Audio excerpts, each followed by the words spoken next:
ဒီနေရာကနေရှစ်ခုကတော့လည်းရပါတယ်ရှင်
ပြောတာဘုကလေးကဘောင်းမီးကခွာပြင်းနေကြပါသေးချာတဲ့ထိုင်ဟုတ်ဒါမှပြင်းဘူးလားကွာအဲ့ဒါကျတော့မြင်တယ်မျက်မှောက်ဖောက်ပြီးတော့မြင်တာဟုတ်ပါပြီ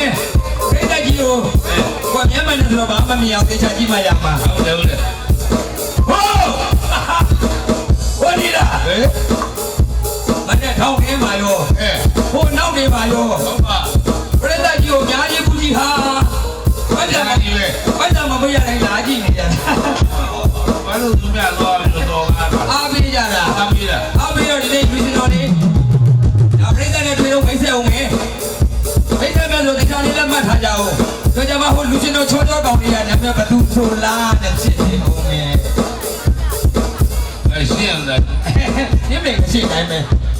ပြိတ္တကြီးနဲ့မိတ်ဆက်မှာတင်းချမှတ်ထားပါ ပြောလိုက် ပြိတ္တကြီးနဲ့မိတ်ဆက်မှာတင်းချမှတ်ထားပါအချောဆုံးလေးလို့ဒင်းထွက်နေတဲ့လူရှင်တော်ဝိထက်အချောဆုံးလေးလို့ဒင်းထွက်နေတဲ့လူရှင်တော်ဝိထက်ဘာကြီးဒီလူရှင်တော်ဝိထက်လို့ပြောနေပြီနာမည်မသိလည်းပဲနေပဲ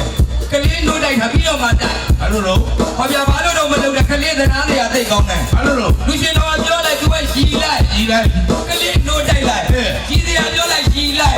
ကျတော့အောက်ကကလေးချိန်တီးပြောက်လိုက်ဆို တော့ဒီတော့မလား ပြီးတော့မှကလေးနိုးတိုက်သိချကြည့်အောင်ပြိတ္တချင်းတော့မိတ်ဆက်ပါသေးချမ်းမထားပါအချောဆုံးလေးလို့ဒင်းထွက်နေတဲ့လူရှင်တော်ဝိတက်မနာတော့အချောဆုံးလေးလို့ဒင်းထွက်နေတဲ့လူရှင်တော်ဝိတက်နေဘုံထိုင်ဘုံသိချကြည့်စက်တိုင်းတဲ့ကမီနေဘုံထိုင်ဘုံသိချကြည့်စက်တိုင်းတဲ့ကမီ ဟုတ်ပြီ မျက်လုံးပြခုံးကောင်းလိုက်တာဟင်းမွေရလေးပါသူတင်လိုက်မနာလားကိုရဲ့ ဟုတ်ပါပါသဘောကျ မျက် တယ် လုံးပြခုံးကောင်းလိုက်တာဟင်းမွေရလေးပါနာရန်လေးကစင်းနေတာပဲမိုးအောင်ရင်လေးပဲနာရန်လေးကစင်းနေတာပဲမိုးအောင်ရင်လေးပဲစပင်းကလေးကမဲတဲ့နေမျိုးအောင်နဲ့မလွဲ အဲ့ဒါ စပင်းကလေးကမဲတဲ့နေမျိုးအောင်နဲ့မလွဲအလုံးသမီးကမလေးဘူးလူမင်းကနဲ့တူ ဟာ အလုံးသမီးကမလေးဘူးလူမင်းကနဲ့တူချာကြည့်တာနော်နှာခေါင်းကလေးကချင်းတင်တင်ဝိသက်ခံရဲ့လေနှာခေါင်းကလေးကချင်းတင်တင်ခင်ဝဲဝါရဲ့လေနေရွက်ကလေးကကာတာတာနေရွက်ကလေးကကာတာတာ ဟမဆိုးမနဲ့ညာအခုလည်းနဲ့ညာမမလေးနဲ့ညာ တကူတော့ပါရောဟဲ့ဘယ်တော့မှညိုနေတယ်အားရနေတာညနေကိုလည်းရတာတွေ့တယ်နောက်ပြ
အားလုံးမင်္ဂလာပါဟဲ့ဟဲ့ဒီဟဲ့လူဘာလို့ ခင်ဗျဘာသာလောက်တာတော့ ဟောဗျာမင်းကဘာလုပ်တာ ယောဂပရိသတ်နဲ့မိတ်ဆက်တာ အေးငါလည်းမင်းလိုပဲမဆက်မလို့ မိတ်ဆက်မလို့လည်းကိုယ်မနဲ့ကိုနောက်ဖေးအခေါင်းနဲ့နေလိုက်ပြီးတာ မင်းထားပါလား အခန်းနဲ့နေလိုက် အားနဲ့နေတယ် နော လို့ က်ဖေးအခန်းနဲ့နေတယ်ဆိုတာ ဟောမင်းအားတယ်မင်းမဆက်နဲ့ဆိုတော့ ခင်ဗျတို့တို့တချင်းတွေပါလေရပါမလားဟဲ့ပြီးတယ်မိတ်ဆက်တာပါ happy နဲ့ music လေးနဲ့ အော်မျိုးတယ် ကျွန်တော်ကတချင်းလေးအဲ့မှာပြည်သက်ဒီစိတ်ဝင်လာတော့ကျွန်တော်ကအားနဲ့ပြည့်စက်မှတ်တော့ ဘယ်လိုပဲလဲ music အကြရရမျက်နှာသိထားပါလား အတိအကျဆင်းလို့ music ခဏရမယ်လား မလေးမင်းတော့ပြင်းအောင်မြင်နေတယ် ဟုတ်ကဲ့လား လာခိစားတာဟုတ်လားဟဲ့ကျွန်တော်နာမည်မှတ်ထားပါဘုံရွာတီလာပါ တေချာမှတ်တာ ကျွန်တော်နာမည်မှတ်ထားပါဘုံရွာတီလာပါဒီနာမည်ကိုပေးထားတာချယ်လီပါမီပါဒီနာမည်ကိုပေးထားတာချယ်လီပါမီပါအများကတော့ခေါ်ကြတာဒီလိုမဟုတ်ဘူးဗျ အဲ့လိုလေ အများကတော့ခေါ်ကြတာဒီလိုမဟုတ်ဘူးဗျ ဘာလို့လဲ ဟာလေ ခု တို့ကကျွန်တော်ကြည့်ပြီးတော့လေပိုင်းတော့လာမသိဘူးဒီအမေတို့တော့လည်းဒီလိုပါပဲသိချော6လပဲရှိသေးတာ ကျွန်တော်လည်းပြောသေးတယ်ပိုင်းတော့နဲ့မတူဘူးလေသေချာကြည့်တယ်သေချာကြည့်တယ်အောင်မင်းခါတိုင်းပဲအမေကနှစ်ခုရဲ့လို့ပြောင်းလို့လား အော်ဒါကတိုင်းဆွဲတာ ဟောဒီဇိုင်းရဲ့ တိုင်းဆွဲတာ ဟုတ်ပြီအောင်မင်းခါကသမီးလောင်းတာဒီလာထိပ်ပြောင်းတာတောင်းပြောင်းအောင်မင်းခါကသမီးလောင်းတာဒီလာထိပ်ပြောင်းတာထိပ်ပြောင်းမပြောပြပါဒီလာဆောင်းပြောတာထိပ်ပြောင်းမပြောပြပါဒီလာဆောင်းဝတ်ပုံရှိုးစားလိုက်ပြီးတာကျွန်တော်မယုံဘူးရဝတ်ပုံရှိုးစားလိုက်ပြီးတာကျွန်တော်မယုံဘူးရဒီယုံကြီးက မင်းမျိုးကပါလိုက်မှာအောင်ဒီဆောင်ကြမင်းမျိုးကပါလိုက်မှာအောင်ဒီဆောင်ကြကျွန်တော်ရဟိနာသုံးမင်းလားဝတ်ပုံရင်းရရဘာရှိမလဲရဘာရှိမလဲရဘာရှိမလဲရ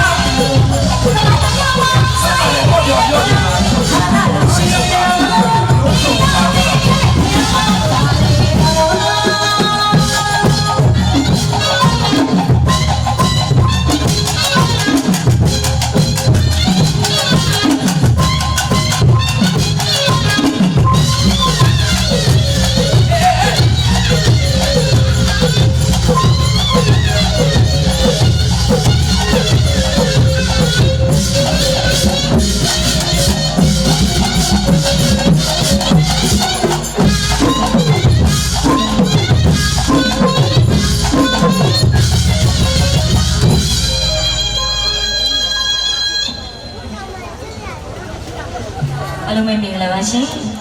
စကိုင်းဒေသကြီးဘူရလေးမျိုးနဲ့အင်းနေကြီးရမနေတဲ့သမီးရဲ့အလုပ်တိုင်းကိုင်ဦးတန်းချိုးကိုသမီးရဲ့အလုပ်တိုင်းကမကြီးဒေါ်ဆုစုခိုင်တာလာရဏဖြစ်တဲ့မောင်ဟင်းစီသူ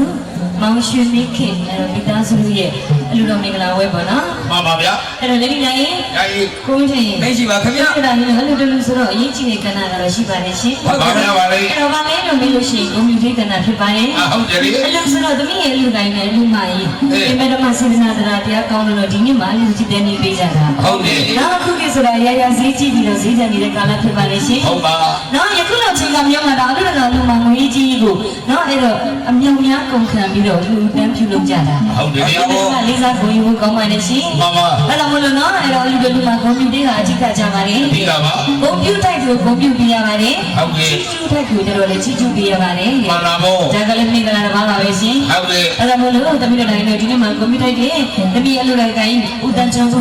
နော်အလူတိုင်းကမိုင်းဒိုစုစုကိုင်းတို့ကွန်ပျူတာစီစဉ်နေဖြစ်ပါတယ် မှန်ပါမို့ အဲ့တော့တမီးအလူတိုင်းနဲ့အလူမိုင်းတမီးတို့တိုင်းရဲ့ဆိုင်ရှိကိုကြောင်းကြီးကြပါလူလေးစားစားနဲ့ပြကြရပါလေရှင်နော်ဒီစီစဉ်လေးမှတ်တမ်းနေဗီဒီယိုလေးနဲ့အဲ့တော့မှတ်တမ်းနေတာမှာဖြစ်ပါတယ် ဟုတ်တယ် နောက်တစ်ချိန်မှာပြန်ကြည့်လို့ရှိရင်တော့ဝမ်းတာပီတီမူရီတာပေါ်ရတာပေါ့နော် ဟုတ်တော့မို့ အဲ့တော့ဒီနေ့ဒီနေ့မှာတမီးတို့တိုင်းဆိုင်နေဟောဒီပရိသတ်နဲ့နော်ဟောဒီမတ်တက်ကြီးနဲ့အဲ့တော့ဒီနေ့ဒီချိန်ကတော့စုံတာပေါ့ ဟုတ်မို့ ဒါပေမဲ့နောက်ညဆိုတော့ပြင်မရနိုင်တော့တဲ့အချိန်ကြီးပါရှင် ဟုတ်ပါဗျာ နော်တမီးတို့တိုင်းကလည်းဒီညပြီးရင်နောက်ညတိမပြပါဘူး ဟုတ်တယ် ဒီပရိသတ်တွေကလည်းနောက်ညလာချိပါအောင်လာထိုင်ပါဟုတ်ဆိုလို့ထိုင်ပါမဟုတ်ပါ အာ ဘူး ဘယ်ထိုင်လိုက်ပါလို့ ဟုတ်တယ်နော်အဲ့ဒါမို့ဒီပရိသတ်နဲ့ဒီဆိုင်နဲ့ဒီမတ်တက်နဲ့နော်တမီးရဲ့အလူတော်ကလူမရဲ့အလူကြီးတန်းကြီးပေးနေတဲ့အချိန်မှာ ဟုတ်တယ် အဲ့တော့မတ်တက်တင်ထားခြင်းကအင်မတန်မှလည်းဒါကွန်ပျူတာရဲ့ပုံကိုယ်တွေမလို့ပေါ့နော် မှန်ပါ အဲ့တော့မတ်တက်တင်ထားတာကအင်မတန်မှလည်းဒါလိုပဲ ဟု ပါ တ်ပါ လေ တယ် ကဲလေးလိုက် ပြန်ပြန် ကိုမလေး အမေရှိပါခင်ဗျာ အဲ့ဒါမို့လို့တမီးရဲ့လူတိုင်းနဲ့လူမကြီးတမီးတို့တိုင်းရဲ့ဆိုင်ရှိကိုကြောင်းကြကြပါရဲ့လေးစားစွာပြကြပါလေရှင်ဒီကွန်ပျူတာကဏ္ဍလေးပြီးပြီဆိုမှတမီးတို့တိုင်းရဲ့ဆိုင်စီစဉ်လေးနဲ့စတင်ပြီးတော့ပြပြပြရစီဘာကြောင့်လဲဆိုတော့ဆိုင်စီစဉ်လေးစနေပြီဆိုမှကွန်ပျူတာကကြားဖြတ်ပြီးတော့ကွန်ပျူတာလေးဆိုလို့ရှိရင်နော်ဆိုင်ကလည်းအရှင်ပြတ်သွားပါလိမ့်မယ် ဟုတ်ကဲ့ အလူကလူမှကြတော့လေအလူကြီးတန်းကြီးဆိုတော့ပြင်ပန်းထားကြတာ ပြန်မလာဖို့ ပြင်ပန်းထားကြတာဆိုတော့တမီးတို့တိုင်းရဲ့ကွန်ပျူတာကိုနော်ညနေမှကွန်ပျူတာမယ်ဆိုလို့ရှိရင်အလူကလူမှလည်းအလူပြတ်မှာဆိုရပါတယ် ဟုတ်ပါဟုတ်ပါ အဲ့တော့မလို့နော်ဝိုင်းလို့ဝင်ခြင်းပဲကွန်ပျူတာပြင်ရစီ မှန်ပါဗျာ ကဲအဲ့တော့တပည့်တို့ကျေးဇူးတင်တဲ့လူလည်းရှိပါသေးတယ်ရှင် အဲ့လိုပဲပါလေ ပြန် နော် ပါ ဒီကိတဲ့ရောင်ရောက်ရှိအောင်ခိုင်းဆက်တဲ့ပြီးတဲ့ဒီပရိသတ်နဲ့တပည့်တို့တိုင်းတို့ဆိုင်ကုန်နော်အဲ့တော့တွေ့ဆုံနိုင်အောင်စီစဉ်ပေးတဲ့နော်ဝင်ငါဆက်တဲ့ပေးကြတဲ့တပည့်ရဲ့ဦးလေးနော်အဲ့တော့ဦးမင်းလွင်တို့အဲ့တော့ဦးဖိုးကျော်တို့နော်နောက်ပြီးတော့ဦးခင်စောတို့ဦးချိုတို့ကလည်းကျေးဇူးတင်ပါတယ်တို့တိုင်းကဒီစင်မြမော်နေပထမဆုံးပြောချင်ပါတယ်ရှင် ဟုတ်ကဲ့ အဲ့ဒါတို့ခိုင်းဆက်တဲ့ပြီးလို့တပည့်တို့ တို့တိုင်းတို့ဒီရောက်ရတာ မှန်ပါဗော နော်သူတို့ကလည်းငါရဆက်တဲ့ပြီးလို့အလူတကာလူမကလည်းငါရလို့သမီးတို့ဒီရောက်ရတာ ဟုတ်တယ် အလူတကာလူမကဘယ်တော့ပဲနော်အဲ့တော့မြန်မာနိုင်ငံမှာဆိုင်ကြီးအများကြီးရှိပါတယ်ရှင် မှန်ပါ အများကြီးရှိတဲ့နေရာမှာသမီးတို့တိုင်းဆိုင်ကိုငါရနေ ဟုတ်တယ် ဘလောက်ပဲအလူတကာလူမကငါချင်အောင်တော့ ဟုတ်တယ် သမီးဆိုင်ကလည်းရက်ကအားအောင်ပါ အားအောင်ပါ နော်အဲ့တော့တချို့ဒီရွာဆိုလို့ရှိရင်အင်းတွေပွဲပြည့်ပြီးတော့မှနောက်ငါးတွေပွဲတွေအများကြီးရှိပါတယ်ရှင် ရှိပါတယ် နော်သူတို့ကြေးပလောက်ပဲပြီးပါစေရက်ကမအားလို့သမီးတို့ကလက်ခံမိတာဖြစ်နေလို့လိုက်လို့မရပါဘူး ဒီတလုံးမှာရေးကြီးတယ် ဟုတ်တယ်နော်အဲ့တော့အလူတကာလူမကအဲ့တော့ဘလောက်ပဲငါယုံလို့သမီးကလည်းရက်ကအားအောင်ပါ ဟုတ်တာပေါ့ ဟိုကရက်အားလို့တီးရှင်လေအလူတကာလူမတွေကငါရအောင်ပါ မှန်ပါဗော ဟုတ်တယ်နော် ဟုတ်တယ် ငါလည်းငါအားလည်းအားတနည်းပြောရင်တော့သမီးတို့ရေစက်ရှိလို့စုံရတဲ့ဘွဲဖြစ်ပါလေရှင် မှန်ပါဗျာ ရေစက်မရှိဘဲနဲ့ယခုလိုအလူတန်းပြုလုပ်တဲ့ဘွဲမှာသမီးတို့တိုင်းလို့တစ်ဖက်တည်းလည်းကနေပါရမီဖြစ်ဖို့ဆိုတာမလွယ်ပါဘူး ဟုတ်တယ်ဟုတ်တယ် နော်နေရာအတိအကျနဲ့အချိန်တိကျနဲ့ချိန်တိုင်တော့သမီးတို့လွှဲချင်လွှဲကြအောင်ပါ မှန်ပါဗော ရေစက်ရှိလို့လာရောက်ပြီးတော့ဆုံတွေ့ကြတဲ့ပရိသတ်တွေဖြစ်ပါလေ ဟုတ်တယ် အဲဒါကြောင့်မလို့ရေစက်ရှိတဲ့ဘွဲလို့ပြောရင်လည်းမမပါဘူးရှင် မှန်ပါဗျာ ဒီနေ့ကျွေးရသမီးပထမဆုံးချိန်တာရောက်ဘူးချင်းဖြစ်ပါလေ ဟုတ်ပြီ နော်အဖေတဲ့ပရိသတ်တွေလည်းအလူကလူမတွေချင်းစများကြီးတင်ပါ ကျေးဇူး လေ တင်ပါတယ် ကဲအဲ့တော့သမီးတို့တိုင်းရဲ့အလူကလူမတွေကြွားခဲ့ကြပါလူလေးစားစွာနဲ့ပြကြပါလေရှင် အလုပ်တိုင်းလာယူဦးသားထုံး ဟုတ်ပါ အလုပ်တိုင်းလာမကြီးတော်ဆိုးခိုင် လို့ဆိုခိုင်း ဟုတ်လား ဟုတ်ပါ သာရရဏနာလေးဖြစ်တဲ့မောင်ဟိတ်စီလူတို့မောင်ရွှေမဲခိတ်တို့မိသားစုအလုံးဘူရီယိုရိုက်ဦးရာအတွက် ဟုတ်တယ် ဆိုင်ရှိလို့ခက်ခဏလောက်ကြွားပြီးဒီလိုပါတယ်ခင်ဗျာ ဒီလေးစားစားနဲ့မြစ်တော်ရက်ခါပါတယ် ဖိတ်ခေါ်ရပါတယ် ဟုတ်တယ် ဟုတ်လား မှန်ပါ အဲ့လိုပိသားစီလုံးလေးဒါဘူရီယိုမတန်းတင်ထားတာပို့ပြီးကောင်းပါ ဟုတ်တာပေါ့ ဟုတ်လား ဟုတ်တယ် အလူကလုံးပါများအလားပါရင်ပြင်ပြီးရင်ဆိုင်ရှိလို့ခဏလောက်ကြွားပြီးပါလို့သူပြတာရက်ခါပါတယ် ဟုတ်ကဲ့ 哦，来，哎，弄个呢，弄嘛，米拉弄拉米，你得要弄的。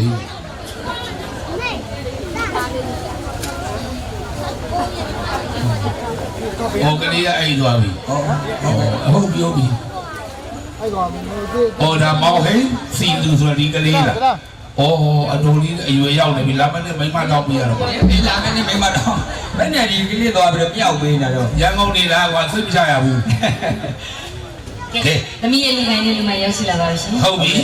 အဲ့တော့မတန်းနေပြီလူစရာတွေကလည်းဆင်းနေဖြစ်နေပါပြီ ဟုတ်ပြီ အဲ့ဒါမို့လို့ဒီကကျတော့သမီးတို့တိုင်းကအလူကြီးနဲ့လိုက်ဖက်သွားအောင် အဲ သမီးရဲ့အလူတိုင်းရဲ့လူမကြီးကိုဂုံးပြုတ်ပြီးခြင်းနဲ့တချင်းလေးရဲ့အမြင်က ပါလေလေ သမီးရဲ့ပထမအိုးဆောင်ထွက်ရှိတာနဲ့ PCD ခွေတွေက အဲ PCD ခေါင်းစဉ်နာမည်လေးဖြစ်တဲ့အစင်ပြေလိုက်တဲ့အလူလူမြင်တဲ့ဒီလေးနဲ့ဂုံးပြုတ်ပြီးကြပါလေရှင် 好吧嘞。 ဒီလူကြီးမှာဆက်ဆက်ရအားလုံးကိုဆင်ပြေပါလေ ဆင်ပြေပါလေ မန်နေဂျာလည်းခန်းသားထဲဝင်လိုက်တော့ရှင် 好的。 အကျွေးမွေးရလည်းပြောစရာမလိုဘူး မရှိပါဘူးပဲ ဒီရွာသူရွာသားတွေကလည်းပြိတ္တတွေကလည်းအဆင်ပြေတယ် အဆင်ပြေတယ် အလူတကာလူမကလည်းအဆင်ပြေတယ် အဆင်ပြေတယ် မတန်းနေပြီလို့ဆရာတွေကလည်းအဆင်ပြေတယ် အဆင်ပြေတယ် မိစက်အတန်ချစ်ဆက်ကလည်းပြောစရာမလိုဘူး မလိုပါဘူး ပြတိုင်းဆိုင်ကလည်းအဆင်ပြေတယ် ဟုတ်တယ် ဒါကြောင့်အားလုံး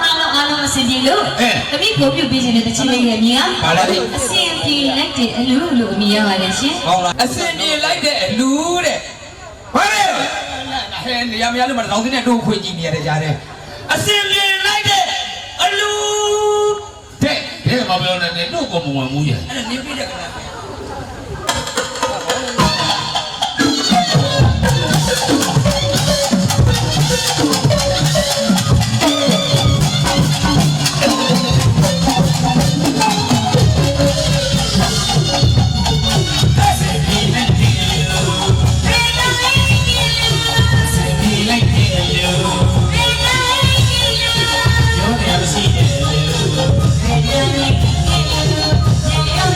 Thank you.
စင်ပြေလိုက်တဲ့အလှူတဲ့ ဟုတ်တာပေါ့ ဟုတ်လား မှန်တ ဒါ ယ် အ လေ လှကလူမတွေကိုသမီးလေးကြော်တွေ့တာဟင်ကဒါဂုံပြုတဲ့အခမ်းအနားအစီအစဉ်လေးပါခင်ဗျာ ဟုတ်ကဲ့ ဟောဒါကဒီတစ်ခါကျတော့အလှကလူမများကသမီးလေးကြော်တွေ့တာဟင်ကိုဂုံပြုမဲ့အစီအစဉ်လေးဆိုတော့ထုချတဲ့အစီအစဉ်လေးပေါ့ အော်ဆုချတဲ့အစီအစဉ်လေးဂုံပြုတဲ့သူကိုဂုံပြုပေးရတာပေါ့ မမ ဂုံပြုပေးတဲ့အခါမေတ္တာစေတနာဆိုတဲ့အကြောင်းပြန်လို့ခုတိုင်းဆရာလေးပြောတဲ့ဟိုင်းကိုဆုချမဲ့အစီအစဉ် ဟုတ်တယ် မှတ်တမ်းတင်ရတာပဲလေ ဒါပေါ့ ဒါကလည်းအရေးကြီးတာပဲ အဓိကပဲနေ ဟုတ်ဘူးလားအလူတန်းပြုလုပ်နေကြတဲ့ကိုကဘာမှပြောစရာမရှိလူလေးသေးမရှိအောင်စေတနာကောင်းပြီးသား ဟုတ်လား ဟုတ်လားစေတနာကောင်းပါတယ်ဆိုတဲ့အကြောင်းကအခုလိုလေးထပ်မှမှတ်တမ်းတင်ကဆုချပြီ ဟုတ်တယ်ဟုတ်တယ်အဲ့ဒါလေးတည်တည်ချာချာလေးပတ်တန်းတယ်လိုက် လက်မောင်းကြီးလည်းပေါက်သွားအောင်မလို့ ဟုတ်ပြီ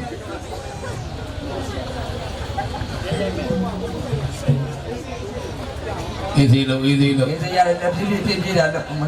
ဟာဟုတ်ကဲ့လားသူ့ရဲ့ရောထွက်လာပြီလားမသိဘူးနော် အာဖြည်းဖြည်းလုံးပါဟောပြန်ပြန် တော့ပြန်ပြီးကြိုက်တာကောင်း အေးအာဟုတ်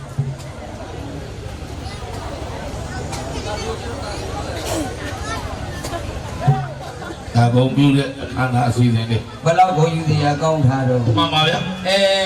ဟောလူတကအလူမှာတော့ကျွန်တော်မေးစရာလေးကြံသွားလို့ ဘာများလုံးဟာ ကျွန်တော်မေးစရာလေးကြံသွားလို့ပါ ပြောတာ ဟိုဒီရွာမှာလေလူရှင်တော်တွေတုံးတဲ့ပိုက်ဆံဆိုတော့မပေါ်သေးဘူးလားကို မင်းလည်းဟာလာမပါ ဟိုမေးကြည့်တာမပေါ်မဲမပေါ်သေးလို့လား ဟောဝတ်တဲ့ ဟုတ်ကဲ့ကိုနီလာရေ ဒါလူတကာလုံးမတွေဟိုသမီးလေးကြော်လို့တာဟင်ကဒါကုံပြုတ်သွားတဲ့အခမ်းအနားအစီအစဉ် ဘုံ လေး ပြုတ်မှတန်းတင်သွားတာပါ မြင်မြင်ရင် ရိုက်ရိုက် ကိုနေ မရှိဗျာ နတမီးလူတိုင်းကိုဦးတန်းချုံလူမိုက်တော့ဆူဆူခိုင်း ဟုတ်ကဲ့ အဲ့တော့မိသားစုကနေတပည့်တော်တိုင်းကိုဆုတောင်းပေး9000ကျပ်ဆုချီးမြှင့်တော်ပါရရှင်ကျမတီပေါင်းနေပြင်ရောက်ကြပါစေလို့အလူရည်ဆက်လက်နဲ့မကွာဒီချက်မကလူနိုင်တဲ့နေကြပါစေဒေဝကတဆုံချင်းညာဘက်ကတလေးဝင်ပါစေရှင်နောက်တပည့်တော်တိုင်းကဒီနေရာကနေဆုတောင်းပေးခဲ့ပါမယ် ဒီမောတော်ပါလေ အဲ့တော့သမီးကိုဆွတ်ချရဲဆိုတာဒါသမီးကိုနော်အလူတကာလုံးမကတာမေတ္တာအပေါ်ပါရှင် ဒါဘုံ ဘာကြောင့်လဲဆိုတော့သမီးကိုဒါအခါချင်းဝင်နဲ့ငှားရမ်းထားပြီးသားဖြစ်ပါတယ် ဒီမှာလာပြီး အခါ သား ချင်းဝင်နဲ့ငှားရမ်းထားပြီးသားကိုဒါသမီးတို့တိုင်းကိုဆွတ်ချရဲဆိုတာဆွတ်ချတဲ့ပိုက်ဆံဆိုတာသမီးတို့အတွက်မေတ္တာပါပဲရှင် ဒါဘုံ နော်ဒါကြောင့်မလို့သမီးရဲ့အလူတကာလုံးမကြီးကျေးဇူးများကြပါတယ် ဟုတ်ကဲ့ ဘယ်တော့ဆုချသွားလား ဆုတော်ငွေ9000ကျပ် ဩဒါ9000တန်ဆုပေါ့လေ ဆုတောင်းမှာ9000တန်ဆု ဟုတ်တယ်လေ9000တန်ဆုလေဒါသမီးကပေးသွားတာ ပြီးတော့ကြံသေး ဘယ် လား သိန်းတန်ဆုကြားကျင်သေးလို့လား သိန်းတန်ဆုကြဘယ်လိုတော့ ဘယ်သိကျင်ဆုချခိုင်းလိုက်လေ ဟုတ်ပြောကဲလေးလိုက်ကိုမင်းလေး မရှိဗျာ ပထမဆုံးကိုမင်းတို့ကစင်ပြေလိုက်ခဲ့လူ ဟုတ်ကဲ့ဟုတ်ကဲ့ ဒါကတော့သမီးရဲ့လူတကာနဲ့လူမိုက်တော့ဒုတိယတော့လောက်ထပ်ပြီးကိုမင်းပြေးပေးရမယ်ရှင် ဟုတ်ပြီ အဆင်ကုန်ပြီးအောင်ပါ ဒီကကျတော့ထပ်ဆင်ပြီးတော့ဂုဏ်ပြုပေးချင်တာကစင်ရမုံဝါမျိုးဟာဒီတဆာဆိုစင်တွန်းဝင်ရင်းဆက်ပေးထားတဲ့ဒီတစ်ပုတ်ပါရှင် ဟုတ်ပြီ တချင်းလေးရဲ့မြေကသဘောဖြူမနှောဖြူလို့အမည်ရပါတယ် ကောင်းလားဒီလား သမီးရဲ့လူကောင်ရဲ့သဘောဖြူသလိုသမီးရဲ့အလူမရဲ့ကျတော့မနှောဖြူပါတယ်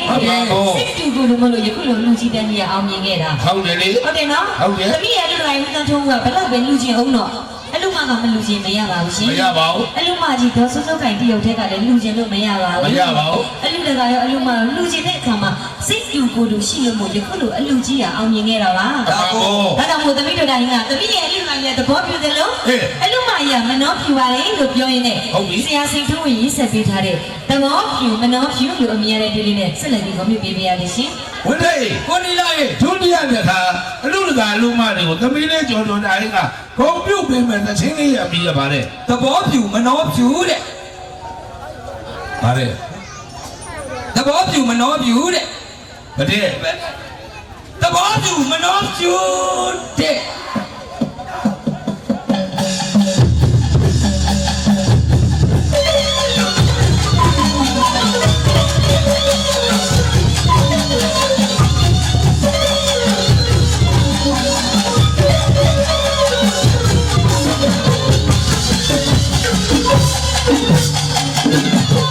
Hi,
ကိုနီလာကြီး ဘလောက်မင်္ဂလာရှိတော့ မင်္ဂလာရှိတာပါဗျာ ဟုတ်လားအဲ့တော့အလူတကာလုံးမများအားဒါသမီးလေးဂျိုတော်နာဟိကဘုံပြုတ်ပြီးထားခြင်းဖြစ်ပါလို့ ဟုတ်တယ် ဟုတ်လား မမ အဲ့တော့ဒီနေ့ညမှာရရှိထားတဲ့အချိန်အတော်တော်မှာဂျိုးသားပန်းစားနဲ့ပြီးပြရမှာက ဟုတ်ကဲ့ သမီးလေးဂျိုတော်နာဟိရဲ့တာဝန်မှာ မှန်ပါဖို့ဗျာ ဘာကြောင့်လဲလို့ဆိုတော့ပြိဿများနားထောင်ရမယ့်အလုပ်ကပြိဿများရဲ့အလုပ်ပါ နားထောင်ရမှာပြိတ္တိရဲ့အလုပ် နော် မမ သမီးလေးဒီနေ့ညမှာအင်တာရှင်ပြုတ်တော်ကိုရောက်ရှိလာတဲ့အချိန်လေးမှာကြိုးစားပန်းစားနဲ့တီးပြရစီ ဟုတ်ကဲ့ ဟုတ်လား မမ ဆိုင်ဆိုတာဘာလဲဆိုတာသိအောင်ဆရာသမားတွေပေးထားတဲ့ပညာအမွေတွေကတစ်မျိုးပေါ့ ဟုတ်တယ် ဟုတ်လား ဟုတ်ကဲ့ ခေတ်လိုက်သိစိတ်ဆရာဆိုပြီးတော့ဟောဒီချာလို့ဒီချာခေတ်လိုက်သိစိတ်ဆရာလေးတွေကမပါတော့လည်းမပြီးဘူး ဟုတ်တယ်လေ ဟုတ်လား မှန်ပါဖို့ အဲ့ဒါကြောင့်အားလုံးလူကြီးကြိုက်လဲပါရမယ် ပါရမယ် လူငယ်ကြိုက်လဲပါရမယ် ဒါဖို့ ကလေးကြိုက်လဲပါရမယ် ဟုတ်တယ်လေ ဟုတ်လား ဟုတ်တာပေါ့ အဲ့တော့ရရှိတာတဲ့အချိန်အားလည်းသိပြီးတော့မများဘူးပေါ့နော် ဒါဖို့ဒါဖို့ ဟုတ်လား ဟုတ်တယ် အဲ့တော့ည7 နာရီခွဲရင်ကျွန်တော်တို့ဒီလောက်ပဲအချိန်ရပါတယ် ဟုတ်ပါမမ အဲ့ဒါကြောင့်မို့ဒီအချိန်တော်မှာအဒီအတီးကိုပဲဦးစားပေးပြီးတော့အဆိုးလည်းဦးစားပေးပြီးတော့ပေါ့နော် ဟုတ်ကဲ့ အပြိုးကတော့ကျွန်တော်တို့တတ်တယ်တော့ဒီနေ့ညရှော့ပြီးပါဖြစ်ပါတယ် အချိန်နဲ့ရင်ပြီးလိုက်ရမှာပေါ့ ဟုတ်လား ဟုတ်တာပေါ့ အဲ့ဒါကြောင့်မို့မြမအင်းကအလုံးပြညာဆိုတာကြာနေခက်နေပဲတဲ့ မှန်ပါဖို့ ဘာကြောင့်လဲလို့ဆိုတော့စာရီကြက်ပြီး ပါဇက်ကပြောကြဆိုလေတက်လာပါဦးလို့မထင်ကြ မထင်ကြပါနဲ့ ဘာကြောင့်လဲ ဟုတ်ကဲ့ မြမဂီတအမှုပညာဆိုတာမဟာဂီတမေလဒီယာလို့ဆိုခဲ့တာကို ဒီလိုဆိုခဲ့တာဟုတ်ဗျာ ဟုတ်လား ဟုတ်တာပေါ့ မဟာဆိုတာကြီးကျယ်ခြင်း ကြီးကျယ်ချင်း ဂီတဆိုတာတည်ခြင်း ဟုတ်ကဲ့ မေလဒီယာဆိုတာစီးနဲ့ပေးတာပဲ မှန်တာပေါ့ဗျာ ဟုတ်လား ဟုတ်တာပေါ့ အဲ့ဒါမဟာဆိုတာနေရာတိုင်းတက်လို့မရပါဘူး မရပါဘူး ဘယ်နေရာတွေတက်လို့ရတာလဲလို့လက်ဆိုးရည်လို့ရပါ မရှိဗျာ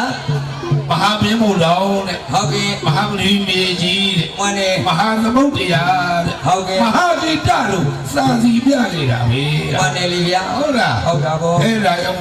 ဗမာပြည်ကဂီတဆိုတော့မြန်မာလူသားလိုက်တဲ့အလုံးတီးတော့ပါတယ် ဒါပေါ့ မြန်မာပဲပစ္စည်းဆိုတာကတော့မြန်မာဆိုင်ဝိုင်းကြီးပညာနဲ့မြန်မာစောင်းကောင်ကြီးပညာဟာအဲ့ဒါမြန်မာပဲပစ္စည်းပါ ဒါမြန်မာတွေပိုင်နဲ့မြန်မာပိုင်ပေါ့ နော် ဟုတ်တယ် ဒီမြန်မာပဲပစ္စည်းကိုမြန်မာလူမျိုးမှမထိန်သိမ်းရင်ဘယ်ပုဂ္ဂိုလ်တွေကလာပြီးထိန်သိမ်းမလဲ ဟုတ်တယ်လေ ဗမာမှာမြန်မာဟဲ့လို့ဝင်ကျွမ်းနိုင်ကြတာဒီဂီတပညာတစ်ခုတည်းပါ ဒီဂီတပါ အာကစားလောကကြည့်လိုက်ဘယ်ပွဲဖြစ်ဖြစ်ရှုံးတာ ရှုံးတာမဟုတ်ပါဘူး ဘာလို့လဲ မနိုင်တာပါ အဲဒီလိုတိုင်းပဲအဲ့ဒါမဲ့လိုက်စမင်းကမားလို့နေပါလေတော့ကြကိုကြကမပေးဘဲနဲ့နေပါဝန်ထည် ကိုနီလာကြီး အလုံးမပရိသတ်များကိုကျေးဇူးတင်ပါတယ် ကျေးဇူးထူတင်နေ နော် ဟုတ်ကဲ့ အဲ့ဒါရောဒီနေ့ညမှာဒီလေးစားရတဲ့သမီးလေးချိုတော်တာဟိတ်တို့မခိုးမကဖဲနဲ့လိုမဖြစ်မယ်ဆိုပြီးတော့ဒါပထမဥစွာအနေနဲ့အလူတကာလုံးမများကိုဒါဂုံပြုပြီးထားခြင်းဖြစ်ပါ ဟုတ်ကဲ့ နော်အဲ့ဒါကြောင့်ဂုံတူးရှိတော့ပါဝါလာစက်ကြသွားတော့ဘိုးကြီးပါဘလောက်မှလိုနေတာမရှိရလေအောင်လို့ဆိုပြီးတော့တီထွန်ကြံစားထားတာပါ ဟုတ်တယ်လေ ဟုတ်လားဗျာအဲ့ဒါကြောင့်တီထွန်ကြံစားဒီလာရစိတ်ကံကတော့ဆရာကြီးတွေပေးထားတဲ့ပညာအမွေပဲဗျာ ဟုတ်ပါ ဟုတ်လား ဟုတ်တယ်လေ အဲ့ဒါကိုကျိုးသားမှုရဲ့ရန်လာအောင်မြင်ခြင်းပဲ ဟုတ်တာပေါ့ ကျိုးသားတဲ့လူဟာတော့ဘာမှမပူနဲ့ မပူနဲ့ အလုံးမလုံးတဲ့လူကလည်းဆုံးယုံမှာမပူနဲ့လို့ဆိုရိုးစကားရှိတာကို ဒါအမှန်ပဲလေ တော်တော်တာဟဲ့ရဲ့ရင်ထဲမှာကိန်းအောင်ထားတာကအလို့တကအလို့မှများတယ်တော်တော်တာဟဲ့ရဲ့လက်ခံလေးကြားရရင်စိတ်နှလုံးပီတိဝမ်းသာဖြစ်ကြရမယ် ဟုတ်တယ် ပရိသတ်တော်မင်းများလည်းပျော်ရွှင်ရမယ်ပေါ့ ပြောဆွေးကြရမယ် ဒါတို့ရဲ့ရင်တော်ပြစကားလို့ပြောတာပေါ့ ဟုတ်တယ် ဟုတ်လား ဟုတ်တာပေါ့ အဲ့ဒါရောမြန်မာဂီတအလို့ပညာနဲ့ကျွေးမှုတဲ့အရာပေါ့ကျင်းသူဆက်ထားတဲ့ဂီတပညာကိုအတေတရနဝသာစီအယောင်အမှန်တည့်စီဖို့ကိုဝတ်ထက် ကိုနီလာ နားထောင်ကြည့်ဗျာသမီးလေးကအလုပ်ပညာနဲ့အောင်လာတော့ပြပါလိမ့်မယ် ကြားမယ်ဗျာ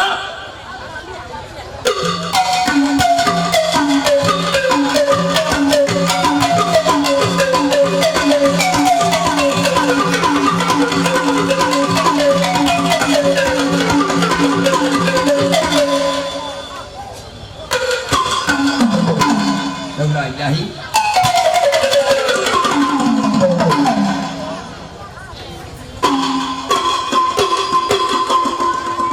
တမျိုးဒီစမအမျိုးသမီးလက်နော်လောက်လိုက်လာ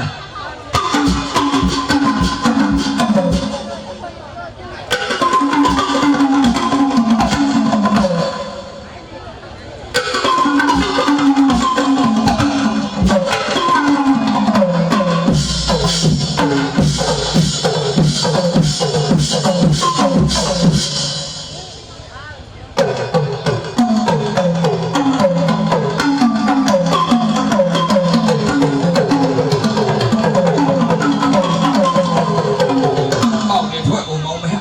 ကြောက်စရာနဲ့ဟုတ်ပြီ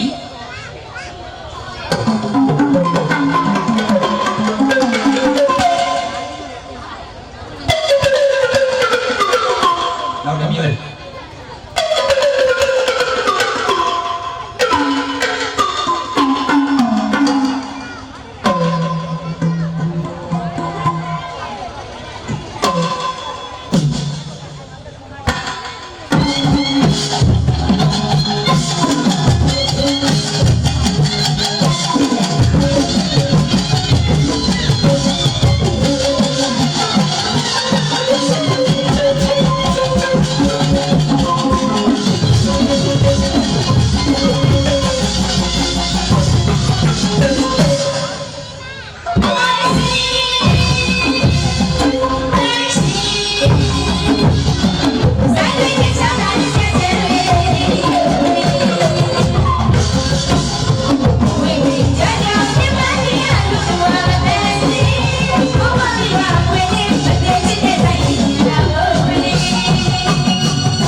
ဟုတ်တယ်မရောရဘူး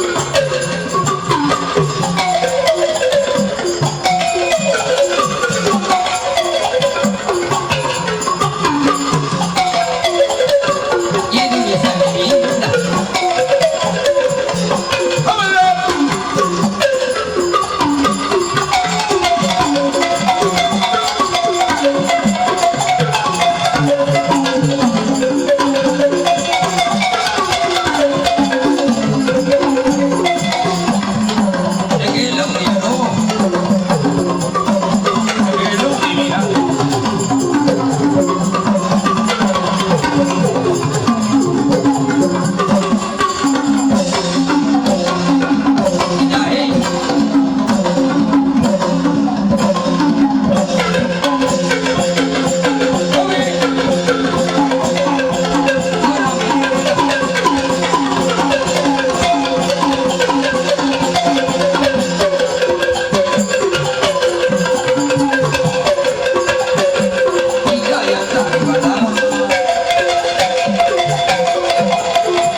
လား ဆွေရှိရုံနဲ့ထမင်းမဝပါဟုတ်တယ်ဆန်းရှိမှထမင်းဝတယ်လို့ပါ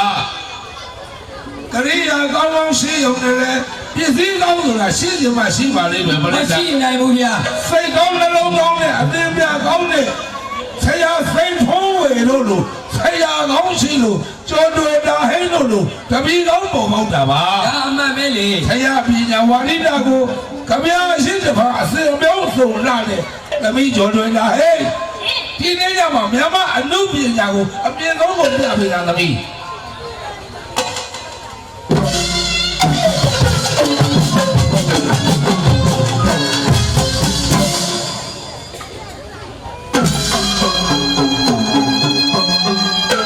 ရောက်ပြီနော်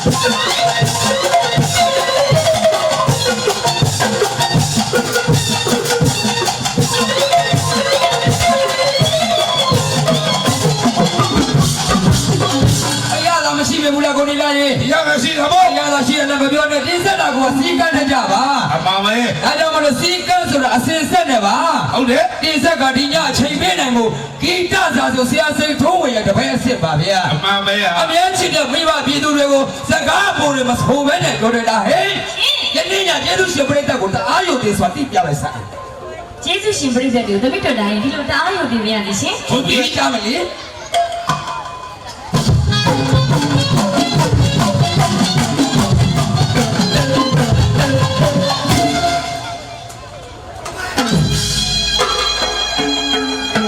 ဒါမျိုးကြီး အထောက်ကြီး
ဒီမှာဖြစ်ဒီမှာရဖြဲထားတယ်မလို့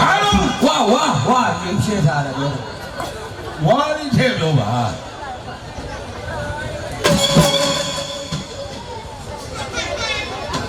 ဝါမိုင်းတော့ညာချင်းပြတ်မယ်နော် ဝါမှန်ရင်တော့ရော မိုင်းလည်းမပေးဘူး ဟဲ့ပြောလိုက်တာဟဲ့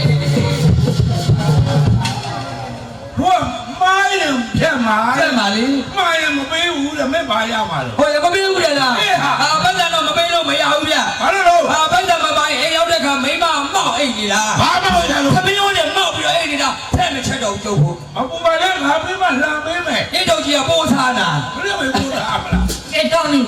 စတာဝါမိုင်းညာချင်းပြတ်မှာမှန်ရင်ပြီးမှာ ဟုတ်ပြီ နေပြီလား ဘာလို့ ကိုဝင်းထက် ဆက်ကြ ဒါဗလာဆိုင်ကြည့်နေခြင်းဖြစ်ပါလေရှင် ဟုတ်ကဲ့ ပရိသတ်ကိုသမီးဗလာဆိုင်ချစ်တဲ့ပရိသတ်ကိုအင်းရွာကပရိသတ်ဗလာဆိုင်ချစ်တဲ့ပရိသတ်ကိုသမီးတော်တိုင်းကိုတစ်ဖွဲ့လုံးတရုတ်တည်နဲ့သမီးတက်တဲ့အမှုပညာနဲ့ကြော်ချင်းဖြစ်ပါလေရှင် ဟုတ်တယ် ။ဒါကြောင့်မလို့တော့ကလူရှင်တော်တွေ ရ ခင်ဗျားတို့အပိုင်းကမှာဟာတော့ပိုင်းကမှာဟာတော့ဝင်လို့ပါ ဟုတ်ကဲ့ ဗလာဆိုင်ကြည့်နေတဲ့အချိန်မှာတော့ဟာတော့မလုပ်ပါနဲ့ရှင် မလုပ်ပါဘူး ။တေချာဝါဘူးပဲမှအောင်ကြည့်ပါ သင်္ချာကြီးပါမယ်ယနေ့ညဝင်းထက်တို့ဆိုင်တော့ကနေဝါတစ်ချက်မှရင်လက်ဖက်မစားဘူး မင်းကပါလားမ နှစ်ပြန်ကျော်နေရွေးစားမှာ အာရိုက်ပြီးတော့မယ် ရိုက်ပြီးပေါ်ဟဲ့ ဟုတ် ။ ကဲ့ အကောင်းပြောပါ။အဲ့တော့လူရှင်တော်ဆိုတာစကားပြောတော့လည်းလူရှင်တော်မဟုတ်ပါဘူးရှင်။ဝါတိတမလူရှင်တော်ဖြစ်ပါတယ်။ဆိုင်ကိုဖြတ်တာကလည်းဝါပါပဲရှင်။ဗလာဆိုင်ဆိုတာပြိတ္တအဲ့တော့ဟိုဘက်ကကြီးမှောင်နေဒီဘက်ကပတ်မှလည်းဝင်စီးလို့နဲ့တွဲပတ်ပြီးတော့နော်စိုက်တစ်ဖွဲ့လုံးကတမိတယောက်တည်းကောင်းလို့လည်းမရပါဘူး မရပါဘူး စိုက်တစ်ဖွဲ့လုံးကတသွေးတမိတ်တမိတ်ညာလေးဖြစ်နေမှဒါဆိုင်းကောင်းလို့ခေါ်ပါတယ်ရှင် ဟုတ်တယ် တဦးတယောက်တည်းကောင်းလို့လည်းဆိုင်းကောင်းတာမဟုတ်ပါဘူး အေး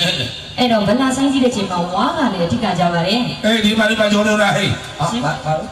ဝါကြောင်လာမပြောပါနဲ့ ပြောလိုက်ပြောလိုက် ဝါဒီကြိုင်လို့ဟိုတနေ့ကမြင့်တော်ဘက်ကကားကြီးနဲ့တော့လိုက်တာလေး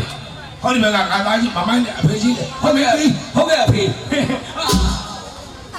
တော့ဒီအကောင်းပြောအမလေးနေလား ဘာလို့ ကိုမင်းနဲ့ ဆိုင်ကြ ဝါတစ်ချက်ခိုင်းတော့ပါရှင် ခိုင်းရတယ် ဝါမမပါစေနဲ့ မမသေးရဘူး စကြည့်မယ်နော် လူကြီးလိုက်တကားနဲ့လည်းမပြောနဲ့ခကြီးလည်းရောင်တယ်တော်နေတယ်အစားလည်းပိုင်တိုင်းမစားနဲ့ လောက်ချမ်းဟဲ့ အစားပိုင်တိုင်းစားတော့သူတကားပုံနာသဘောနဲ့ပြီးနေရတဲ့ထုံရှိတယ် ဟုတ်တယ် ခကြီးရောင်တိုင်းသွားတော့ဒီဝနာလုံးပုံနာ60ကျပြီးနေရတဲ့ထုံရှိတယ် ဟုတ်တယ်လေ တကားတတိုင်းပြောတော့တာဒီတာတာကျမ်းပြာအဲ့ဒါမရတတ်ပါနဲ့မောင် ဟုတ်တာပေါ့ ရမလိုက်အောင်သဘောထားကြည့်ရမှာမို့ကျော်တော်တာဟဲ့ဒီလေးရမှာအပြောမများပဲနဲ့ဒီပြ ပြောမများပဲနဲ့တမိတို့ဒီလိုလက်တွေ့တက်ပြကြရအောင်ရှင် ရောက်ပြီ ရ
မှာပြင်ဒီမှာနောက်ကနှစ်ချင်းမကြတဲ့နမကြီးတို့တိတ်တိတ်ကြီးဖြစ်နေ သူကငါညံ့နေဆိုရင်တော့ပဲ ။အော်ဘယ်လိုဖြစ် ဆိုင်ဆရာတီးချင်တဲ့ချိန်တီးမှာပေါ့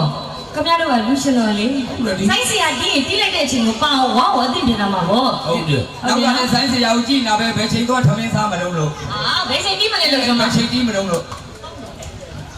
တီးချင်တဲ့ချိန်တီးမှာနော်နောက်ကလူရှင်တော်ကိုဝင်းချောင်းဝါမပါခင်တော့ဒီဘက်ညာချင်းမရတော့ဘူးလား ဟုတ်တယ်လို့ပါနေမလို့ပါနေမှာ။ဘာ အေးမင်းမပေးဘူးလေမင်းမပေးဘူးလေ အဲ့ဒါဆိုရင်ခင်ဗျာကျုပ်အကျွေးလေးပြန်ပေးဦး နင်းမကျွေးမရမှာလားဘာလို့ကျွေးမရမှာ ။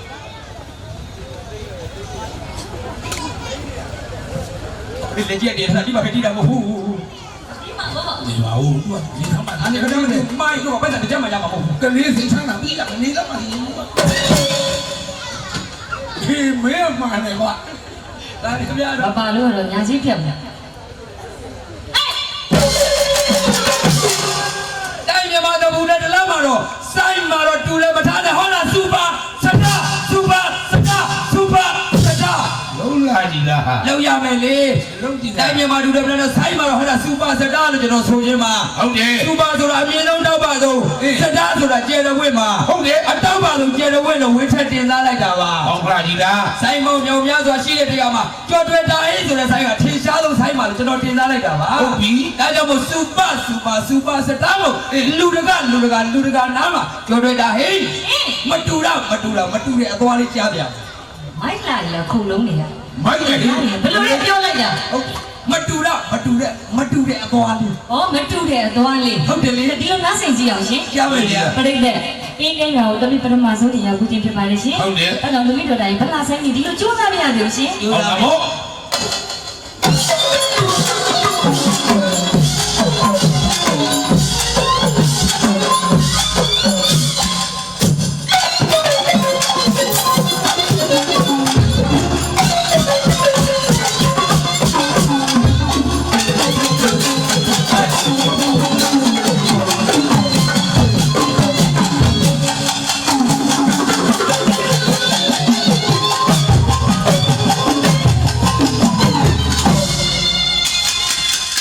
မို့ ဒီမှာမင်းလည်းတော့ အာဖြစ်တာတော့ဟာ ဒီနေ့ညမှာချိုးတွေ့တာဟဲ့လား